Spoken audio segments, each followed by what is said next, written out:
Still a great one. Sasha, Sasha P. And I miss Dagreen too. Yeah, I miss him too. I miss Kel and yeah, Tony Tatula. LD, definitely LD. Dagreen, Red MC, Tony Tetula. Definitely Rugged Man. Rugged Man and LD Don. Yeah, those are the people that I've missed so much, and I really wish they can give us something to, to always keep on remembering them. There's a guy called Terry the Rapman. It was very, very good back then. And there's one other one when we're in LD the Don. I miss him. Great guy. Larry Dabiri. The first artist on our list is Idris Abdulkarim. Hello class, how you doing? Good morning. My name Nassar. All I am your lot.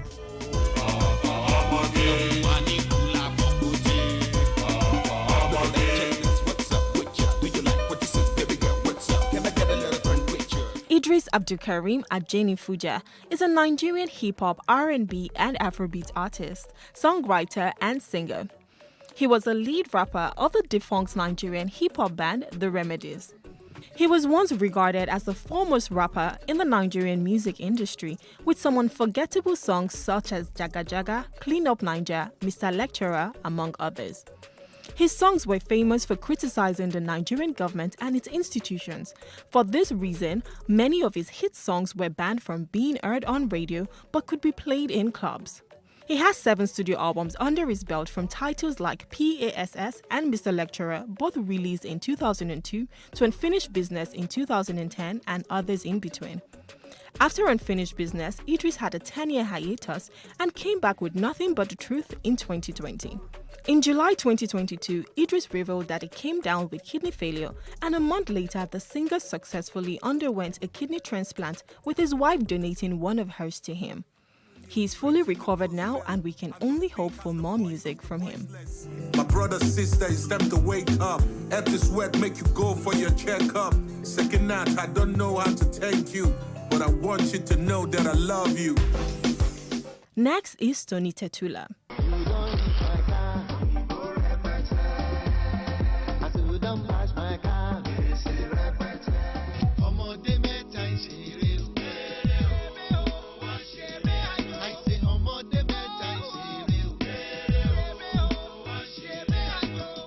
Anthony Olarewaju Awotoye, better known as Tony Tetula, is also regarded as one of the golden fathers of Afrobeats. He was a member of the defunct hip-hop group The Remedies, along with Idris Abdulkarim and Eddie Montana. He is best known for his hit songs My Car, Two Women, Fefe Nefe, Ego Beta, not forgetting the famous Omode Meta, which made fans consider him to be the first Nigerian artist to ever drop a diss track. It is claimed that Omode Meta, which means 3 children, was directed towards his former colleagues in the Remedies group. With the disbandment of the group, Tony launched his solo career and went on to produce 3 albums: Morning Time, My Car, and Ego Beta, which was his last release in 2004. In 2015, Tony ran for political office in the House of Assembly of Kwara State, which he said was his way of giving back to the society. He, however, did not win, but has remained a political enthusiast. Let's move over to one of the pioneers of women in Afrobeats. Recognized as one of Nigeria's hip-hop icon is Weird MC. Ijoya, Ijoya, Ijoya, Ijoya, our man Ijoya, Ijoya, Ijoya, Ijoya, our land Ijoya. Adeshola Adesimbo Idowu, popularly known as Weird MC and a rappertainer, is a Nigerian British rapper, songwriter, lyricist, and producer. Weird MC is one of the most notable female rappers in Africa, and this is one artist who cannot be put in a box. From her thought-provoking lyrics to her club bangers, she's got a distinctive sound that is compelling and commercially acceptable. Weird MC started her music career by competing in various rap battles and going on tours with several musicians. In 1992, she released her first single, I Wanna Make You Jack, with it amassing positive reviews and topping the #1 spot on the Choice FM charts and #1 on the Blues and Soul UK swing charts. In 1996, Weird MC released her debut album, Simply Weird, after which she took a hiatus and came back 10 years later with her second album, After the Storm, released in 2006. The album featured the popular single Ijoya, which was produced by JGC and Don Jazzy. Ijoya gained wide acclaim and the single topped all audio and video charts for 8 straight weeks, peaking at number 1 on MTV Base. It also got several nominations with wins from the Amen Award and Channel O Music Video Award. The rapper, however, went off the radar after the death of her friend No More Loss. She said she had to deliberately move away because she needed a break, and that brought her into a place of light where she could reprioritize on what's next. Since then, Weird MC has diversified into other professions such as acting, scriptwriting, stating that she doesn't want to be limited with her creativity. But one thing is for sure, music is her first love and that remains.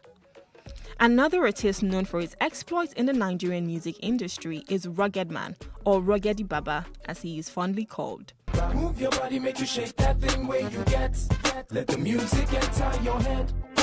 Dance ya baraje, omoge bend your waist. Not only God know those who go eventually make 'em. See the money rake 'em. No use grab, take 'em.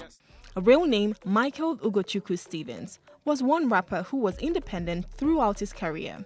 Rugged Man started exploring music in 1999, where he produced his own songs, and his albums Thy Album Come, Ruggedy Baba, Untouchable, and Money Making Music were all released under his personal label, Rugged Records. At the peak of his career, Rugged Man hosted the prestigious StarQuest reality TV talent show from 2009 to 2011. His last body of work came in 2021 with an EP titled Situation. However, he recently released a track called Zoom in January 2023. Rugged Man is known to have built a brand around activism and giving back to the society through his gaming competition for youths and his radio show titled Rap, Sing and Win. He also has a clothing line called 20th September Wears. Now, if you're familiar with the song Big Boy, which made waves in 2008, you would definitely know this next rapper. He is no other than LD the Don. Today, not today, you no go escape. But ready, but before then, Olarewaju Dabiri, famously known as LD the Don, is a retired Nigerian rapper, singer, and record producer. He is considered a pioneer of the Afrobeat genre and one of the best Nigerian entertainers of all time, citing his contributions to the music industry. He was recently featured in the Netflix docuseries Afrobeats: The Backstory. LD the Don was a member of the band Tribesmen with rappers Freestyle and Kaboom. The group was established as Nigeria's foremost hip-hop group in 1999, with singles such as Plenty Nonsense, Shake Body, and Tribal Max, captivating fans and making them a force in the industry. The group later split up with each member going solo. LD decided to focus on the platform he had just created for new talents, one that would help put African hip-hop on the map. This platform would then boast of developing successful artists such as Sasha P, Two Shots, Seed, and many others. He relocated to the US with his family in 2002, but continued thriving in his career, making music and working with their tribe. In 2008, LD released the album Big Boy, originally named Evolution, which would go on to be nominated for 17 awards, including a 2009 Mobile Award nomination for Best African Artist. In 2012, LD decided to take a bow from pursuing music as his full-time career, saying he came to a realization that the path music was taking him, he wouldn't have time for his family, and they are more important to him. He is still in the US with his family and is currently working as an IT consultant. Nigeria has produced so many giants in the music industry, and in the concluding part of this series, we'll be looking at some other faves from way back. This is Then and Now.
Your treacherous body would have been manure for the motherland. Listen to the words of a corpse. You cannot win this war. My production career started off practically by some form of divine intervention. I work in TV production, and I've done that in advertising for over 20 years. I do storytelling as well. I do narrative. I've done films, TV series, etc. I taught myself to draw. And that meant 4 hours of sketching every day, minutely competent, where people will say, this doesn't suck. You actually had to practice. For God's sakes, Emeka, we don't even have enough guns or food. What were you thinking? If you and Uzogo had not unleashed your unique brand of madness last January, we wouldn't be swimming in beers and blood. It was a revolution! I was one of my uncles, and he got me a job in, then it was Vanguard newspapers in Apapa. And I got to meet all my heroes because in those days, I knew every cartoonist of every Nigerian publication by name because I would always look for the signature. Advertising was obviously the way to go. English then, if you're doing English, you're either going to be a teacher or something. I was like, no, this is a cool industry. This industry is really cool. It's really being paid to be creative. I was sent around the agency to learn every aspect of advertising. And when I got to TV production, the then head of TV production of SO and U, then Mr. Greg Odutayo, said to me, okay, I want him. So he just made a request. There are many highlights. I've won awards for films I've made, TV series I've done. But let me just jump forward. The most recent thing I've done I'm extremely proud of is being one of the 3 directors on MTV Sugar, Niger. Then you have to learn. So when I came into production, I was always asking questions. So I was on a quest to know why this visual image was better than this visual image. And that got me into studying and learning about production. It helps to be always focused on what will make you win. There's a very healthy sense of motivating yourself to always get things right. Make sure your work is up to standard. It resembles anything else across any other platform across the world. The second thing is it must have your identity. It must have your strong cultural identity.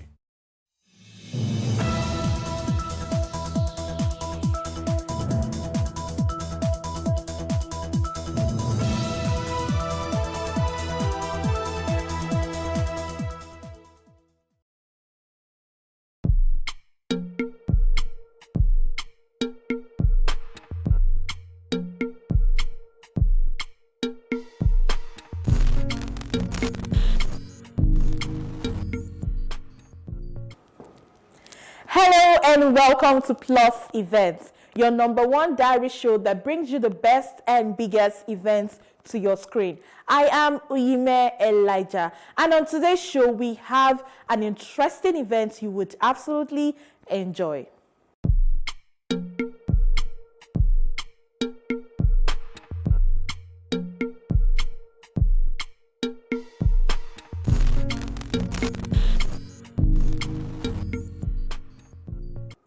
Loving, disciplined, and generous were the words of family and friends to the late Morenike Bode Ogumba, Ni Ogumbawo, at her funeral service at the Redeemed Christian Church of God, the Fountain of Living Waters, Anthony Village, Lagos. The 2-day burial ceremony attracted dignitaries, well-wishers from far and wide who converged on Ikorodu for the final burial rites. Our correspondent Paul George was there and brought back the reports.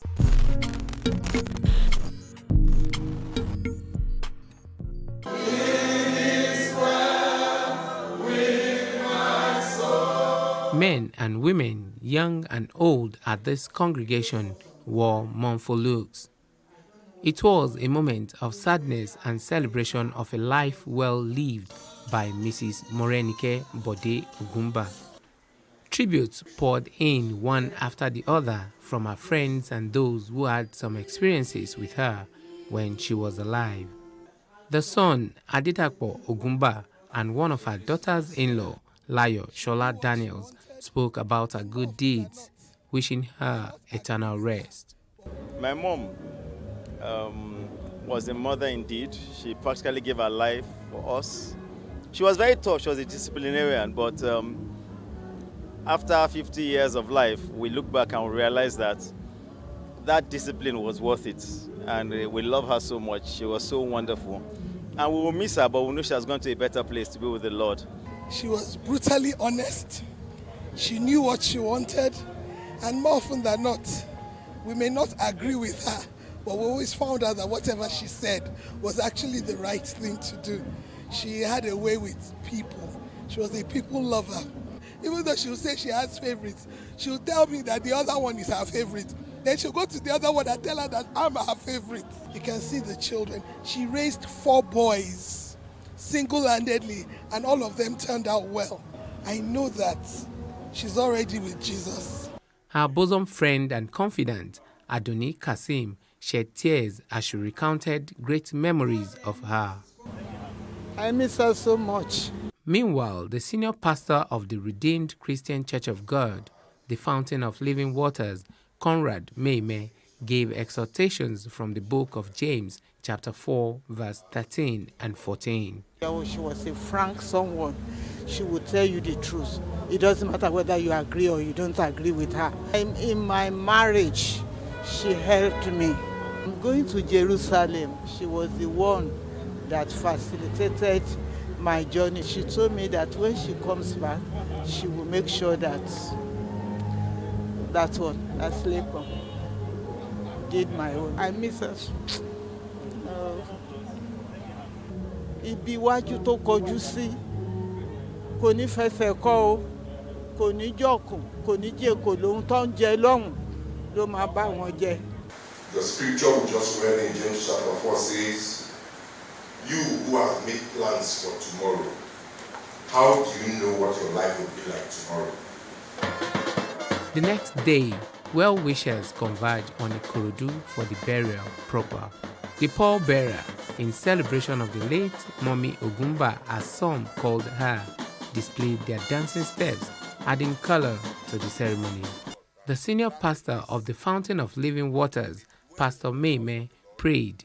Tears followed as her remains were finally committed to Mother Earth.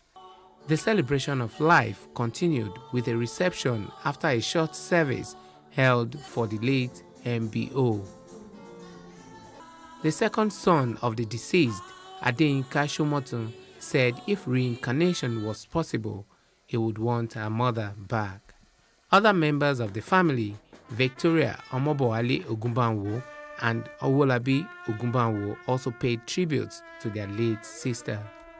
Apart from her biological children, there are a lot of other people who call her mom that she, basically adopted and sowed into their lives and was a blessing to them. So I know that's a lot, but, my mother was many things, and there are many things I will remember her for. If I could choose all over again, 100% I'll choose her to be my mom. We just want her to continue to rest in the bosom of our Lord and Savior. She does not condone nonsense.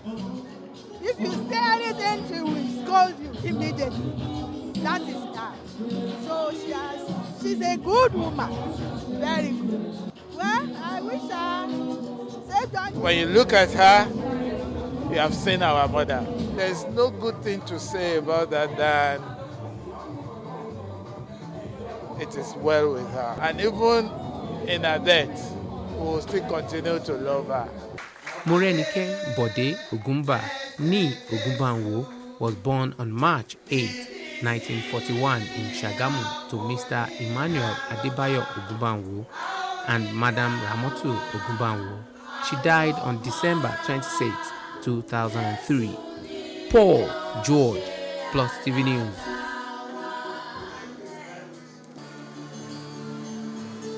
All your mercies never fade. All my days I've been held in your hand. From the moment that I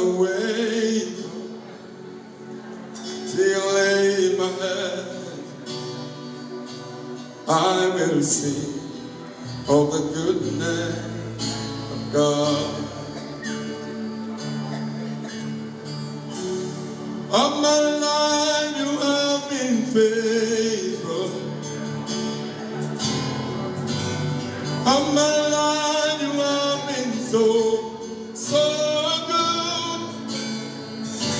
With every breath that I am able, I will sing of the goodness of God.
It was a night of encomium and commendations for the management and staff of the Punch Nigeria Limited for sustaining the legacy of its founder, Chief James Abudering, as part of a week-long event to round off the Golden Jubilee of the Punch newspaper.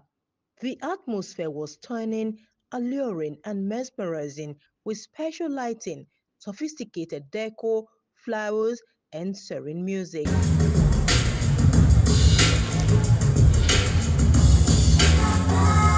People of all strata graced the event. In her address, the chairman, Punch Nigeria Limited, Mrs. Angela Emuwa, said dinner was aimed at celebrating everyone who has contributed to the success story of the organization. To you all, we say thank you. Today we also celebrate the countless stories told by our journalists, the voiceless voices that they amplify, and the boundaries pushed in pursuit of a better tomorrow. Amidst the celebration, let us not forget the challenges that lie ahead. In a world where truth is often obscured by noise and misinformation, the role of Punch becomes ever more vital. Ex-Nigeria's President Olusegun Obasanjo is a close friend of the founder, late Chief Olu Abudering. In his brief remark, he relayed fond memories of the late Aboderi, saying his objective of establishing the Punch newspaper is fulfilled. When he conceived of the idea of Punch, he discussed with me. And again, I said we were idealistic. And it was out of idealism that Aboderi decided to establish and found Punch. IT expert Adedoyin Odunfa delivered the keynote address. She harped on the need for the Punch newspaper to unleash untapped potentials in a chartered territory. Nothing short of a cultural shift. In this new world, we don't have the benefit of hindsight. Indeed, headlines are generated by artificial intelligence. The task then is to digitize the entire value chain to generate intrinsic value. At 50, foresight becomes more important than hindsight as we face the fierce future fearlessly. Unlimited possibilities abound. Thinking is no longer enough. Transformation is critical. Technology is the tool. Unexpected outcomes emerge. Unlikely competitors come to the fore. Reality is virtual. Reality is limitless. Reality's limitless reach and expanded range. Readers are viewers, readers are bloggers, readers are reporters. The right resources make the difference. Responsibility must rise to the fore. Engagement requires experimentation. To meet expectations, energy is required to embrace and embody the new. At 50, fear is not an option. There is no hiding place, for the footprint is global. Fast forward must be the motto.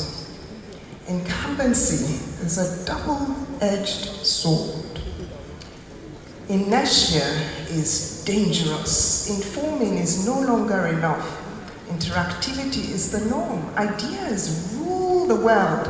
Innovation wins intelligence, especially artificial, propels.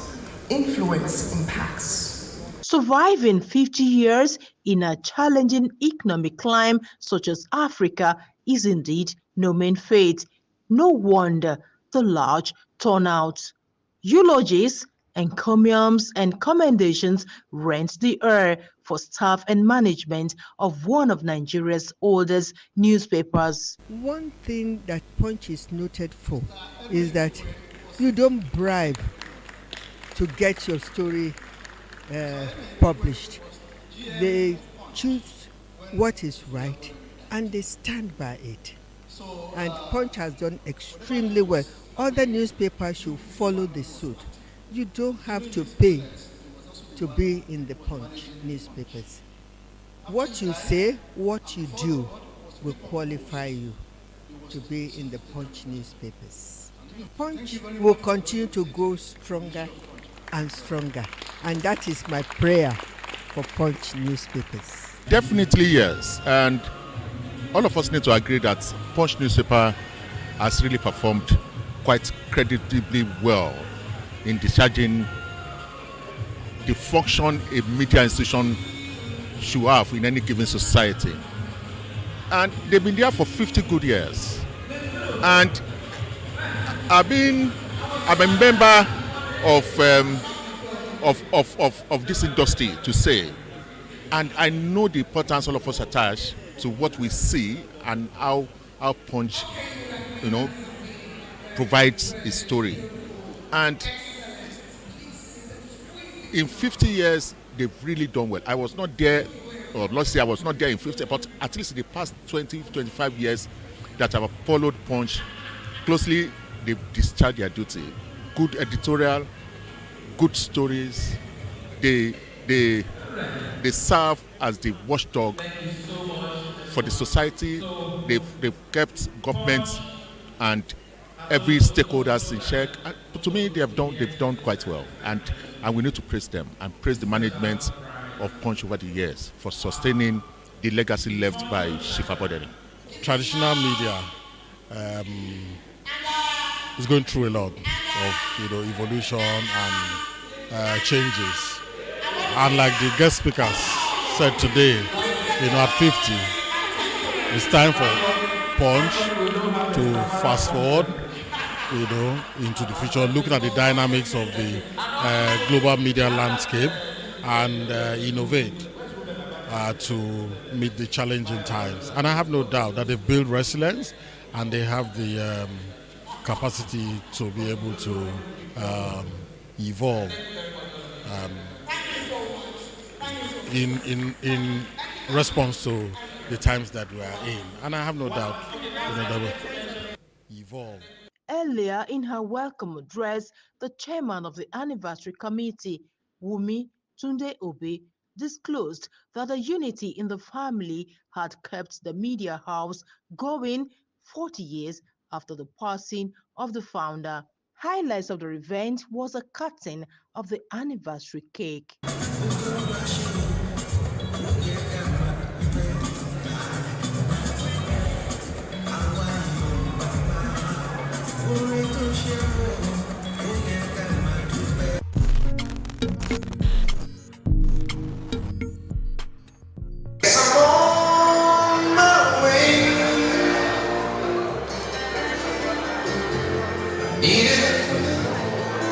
And the way I feel now, cause some people keep to me. Guess I'm on my way. I could just stay.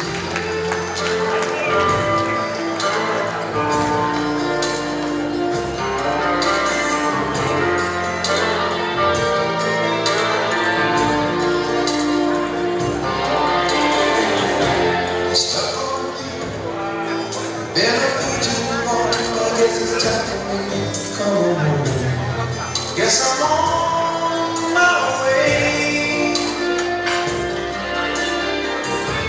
So down on my mind, you can wait around home and lie me. Guess I'm on my way. I can learn to stay.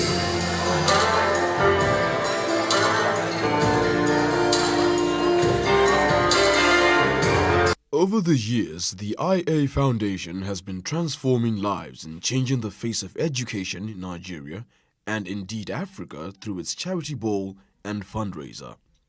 This year's edition, the fifth in its series, was used to raise funds and create awareness to support the 20.2 million out-of-school children from poor backgrounds, orphans, physically challenged children, and the girl child in Nigeria.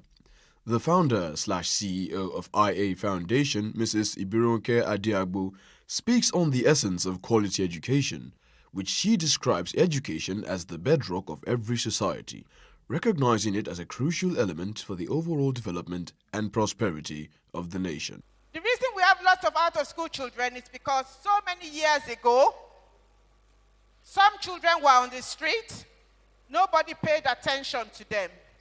So those children have grown up now, they have no skills, so the only thing they can resort to is crime. And that's why we have a high level of insecurity.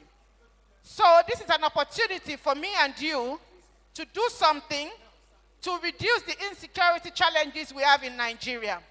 And the only way we can reduce the insecurity, reduce the kidnappers, reduce the bandits, is to make sure the future of Nigeria, which are these young children, that we pick them off the street and we put them in the classroom, because that is where they belong. They do not belong on the street. So the challenge for me and you today is to donate generously to make sure we can pick up more children. The chairman/CEO, Nigerians in Diaspora Commission, Abike Dabiri Erewa, Femi Falano, the lead pastor of Trinity House Church, Pastor Itua Igodalo, and a stand-up comedian, Kofi Guru, among others, are billed to be part of this year's event. They had biceps, muscles, and I was scared for myself. Back then, I probably would leave my door open, but I had to quickly lock down because what I now saw were full-fledged men that if this continues, one day we will all be eating. They now have the capacity, and there are many. Then guess what? Like she said, education is the saving grace. Most of them do not even know how to communicate. Remember when you go to events, you would always usually see area boys come and pack you.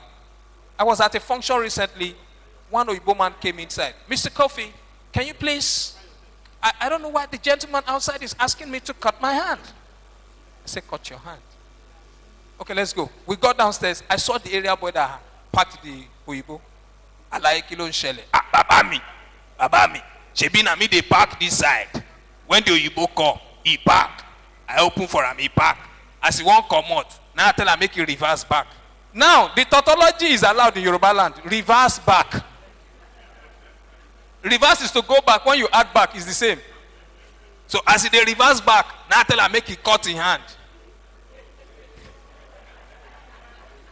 Now, how do you tell the white man the meaning of cut your hand in English? There is no English expression for it. So I was stuck as the translator. So I look at the area boy. I look at the Oyibo. What he was actually trying to tell you was that, okay, you know what, just bring your car here, I'll move your car for you. There's no translation. Expressing her enthusiasm for the event, Dabiri Erawa noted that by investing in the education of out-of-school children, Nigerians are investing in the future prosperity of the nation. If all of us do one thing for somebody that's underprivileged, we'll make a better society. Everything is not about government. So thank you, Ronke. We truly appreciate you. And we also appeal to all of you in the diaspora to do what Ronke is doing. You're comfortable in your zones, but give back to the country that made you. We have a monumental task before all of us to remove 20.2 million children from the street. Nigeria has the highest number of out-of-school children in the world today, in spite of our enormous resources. But we cannot blame the government all the time. Children who have benefited from the foundation showcased the impact of education through a short play, underlining its transformative power for the future of young Nigerians. We should construct our future. It is widely acknowledged that children are the leaders of tomorrow. However, if our prospective leaders are deprived of educational opportunity, what will befall in our society? Education from every foundation is advanced in any community. Therefore, we must rescue every child from the street and ensure that return to school. After all, we cannot predict which among them will guide us towards a brighter tomorrow. Thank you. The occasion attracted dignitaries from various backgrounds, all of whom commended the efforts of IA Foundation, encouraging all present to continue advocating and investing in the education sector, recognizing it as a crucial element for the overall development and prosperity of the nation.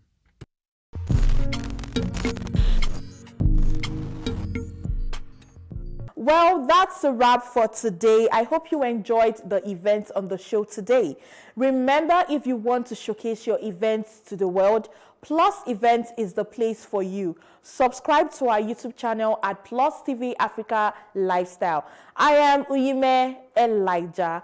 Enjoy your weekend.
Everyone talks about getting their dream jobs, but what does it take to get that dream job? In a religious society like Nigeria, some people resort to prayer, but did you know that sometimes the only reason you're not getting the job isn't because you don't have the credentials? Many times about how well you can defend your credentials through your presentation and communication skills during the interview. According to the National Bureau of Statistics, the rate of unemployment in Nigeria rose to 33.3% in December 2020 from a 27.1% in 3 months. Interview phobia is a major issue that contributes to unemployment in the country. Some individuals are employable but don't know how to express themselves properly, present their resumes, and network effectively. An expert spoke to us about interview phobia and how it has increased the rate of unemployment within the country. Okay, so I mentioned I struggled. I went to Lagos State University, public university. Nobody taught you any of these things. And so I thought that if I come to the interview space, I would do well because I know I'm good enough. But coming in, it was difficult. I got plenty of rejections, and I made up my mind that if you can get past this thing, you would help other people who are also like you. And so sitting down in that space, I also see people like me, and I feel for them. According to Student Graduate Report, more than 50% of graduates in Nigeria disclose that communication skill is the least skill their academic education prepared them with. Like we have a compulsory NYSC every year. I believe the government or the educational sector should do something like, when they know somebody's in their final year, maybe they allow them go through a month or so, or they introduce a course and make it mandatory for them to be able to go out there and face the outside world when it comes to interviews, when it comes to networking and all of that. I've seen super amazing, intelligent people lost opportunities because they were not confident, and those who were not so smart but have built their confidence are able to get the job and get these networks and get these opportunities. Especially when you come from a Yoruba or Igbo family where you don't have to look at your dad in the eye. You get that kind of thing. So you have to learn to look at people in the eye when you talk to them. It makes them believe that you are not up to something. You're not hiding anything in your cupboard. We're going to school or having to attend different schools, all right? They just teach us, we only have syllabus on what they've been doing so far in past years, and there's no trend of bringing in new things. So the next time you complain about not getting a job, think about how well your CV is prepared. Assess your communication skills during the interview and think about how well you presented yourself.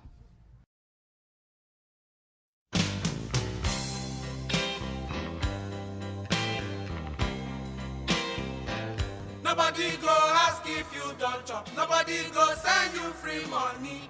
If you not get now, you sabi. Adulthood na scam.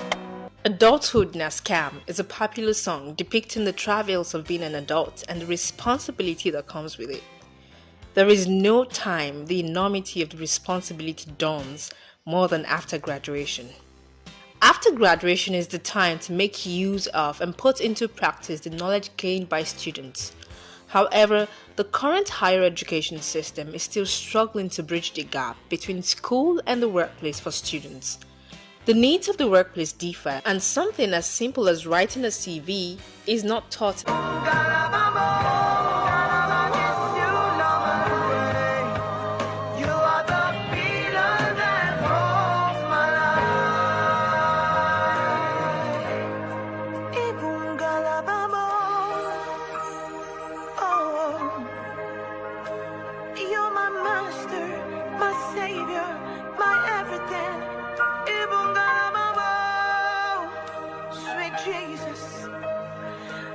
The pillar that holds my life.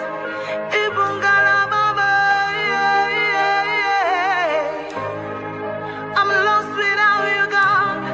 You're the air that I breathe. My rock and fortress. You are the pillar that holds my life.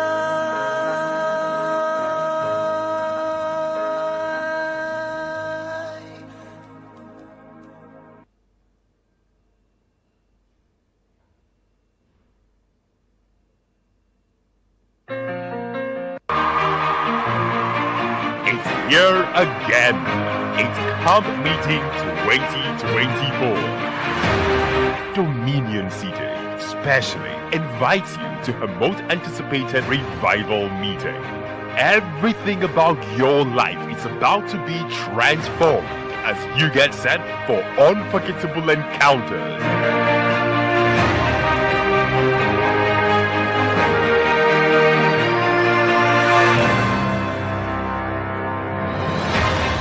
Pastor David Obweli will be joined by Apostle Aroma Osai, Pastor Randy Michel, Pastor Emeka Nwakwa, Pastor Archie, Pastor Mike Adibile, Minister GUC, Ebuka Sons, Tony Kane, and DC Angels.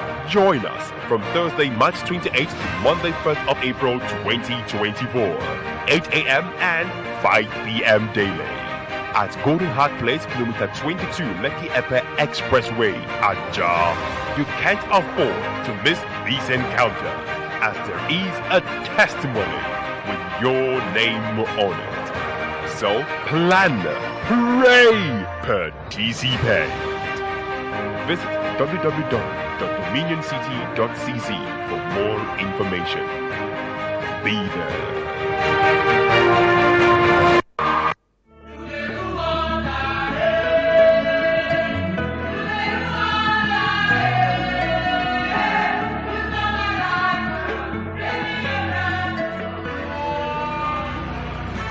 Dominion City International presents Dominion Impact Awards DIA 2024. Theme: Our King is Worthy. Come, let's celebrate men and women setting the pace in this great commission.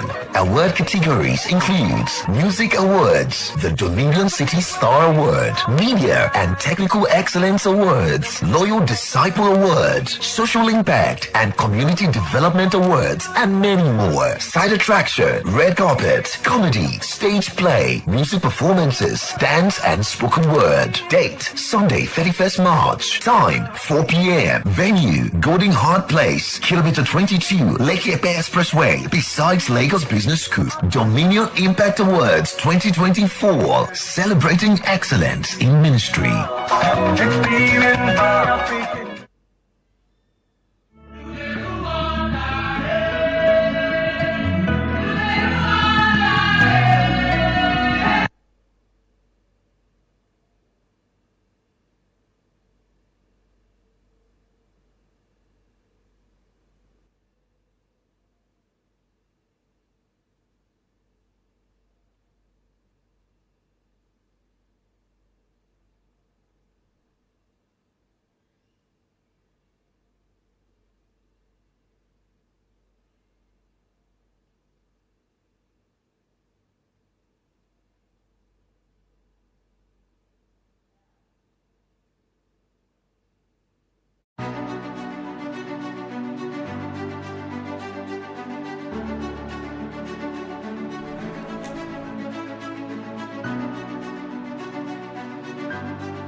Nobody go ask if you don't chop. Nobody go send you free money.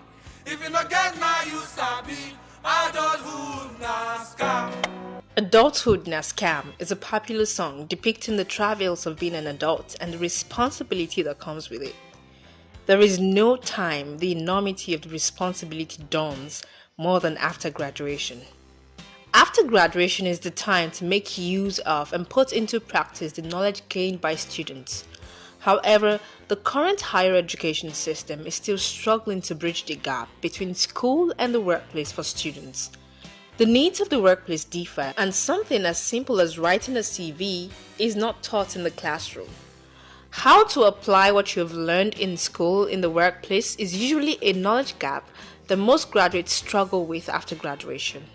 Studying a particular course and deeply understanding the career paths available, the jobs available, the way companies and organizations operate, how to get hired, getting the relevant experience needed to get hired, knowing how to sell your skills are all parts of the puzzles that needs to be figured out by the young graduate. Abiola Ogunleye is a final year student of the University of Lagos, and he shares that he expected being in the university to be much more immersive. I was expecting to, be in a department where, aside theory that I would learn in class, I expected to learn theory, history, and all of that, and how to go about things, but I expected university to be like how I saw it in the movies, where you'd have real life projects to undo, you do practicals, you do carry out. So for someone that was going to mass comm, I went to the mass comm with the mindset of possibly being on radio or TV and also journalism. So with the mindset of, okay, being part of the press club, producing newspapers, covering stories in school, producing shows and hosting them in school. Even in terms of as simple as terms, media terms, like we didn't learn media terms, like even courts, we don't know what courts means, you understand? We don't know what, there are some terms, I'm just talking about terminologies here, like the most basic thing. So when I'm on set for a movie shoot, or because I did some radio listening, there were some terms that I did not understand, and when you check the terms, like there's some even workshop, they make use of workshops. So sometimes I was like, what's that? And then like people are like, you don't know something as simple as your workshop or the studio or headshots. Terminologies, just terminologies. With a constantly evolving workforce and without a corresponding update in the school curriculum, the young people who win are those who go out of their way to learn skills required to be employable in the marketplace. For example, in my school, we have we have the newspaper, we have the radio and TV, but for most of it, you have to be the one that will take the extra effort to be intentionally involved in them. You can just decide to do your coursework away from all of this and just factor it. Except in a few cases, like with the newspaper, where it's actually a course and you have to take it, but it's not compulsory if you don't want to take it. So, and mostly for folks in the print, in the public relations and other departments, there really isn't much of a way for them to practice in school. For now, it's just the newspaper, the print segment, and the broadcast segment that is in school. TechCabal reported in 2020 that 58.9% of HND graduates are unemployed, 49.55% of OND graduates are unemployed, and 39.75% of BSc holders are unemployed. With the current Nigerian curriculum, there is an even lesser emphasis on soft skills that have gained prominence lately in the workplace. According to Rohan Rajiv, Director of Product Management at LinkedIn, in a Forbes article said, foundational soft skills have become even more important given the rise of remote and autonomous work, and are growing in importance across industries, levels, and work environments. Abiola explains that there is no room for soft skills in the classroom during his university education. I don't think the curriculum or the course itself prepares you for all of that, for soft skills.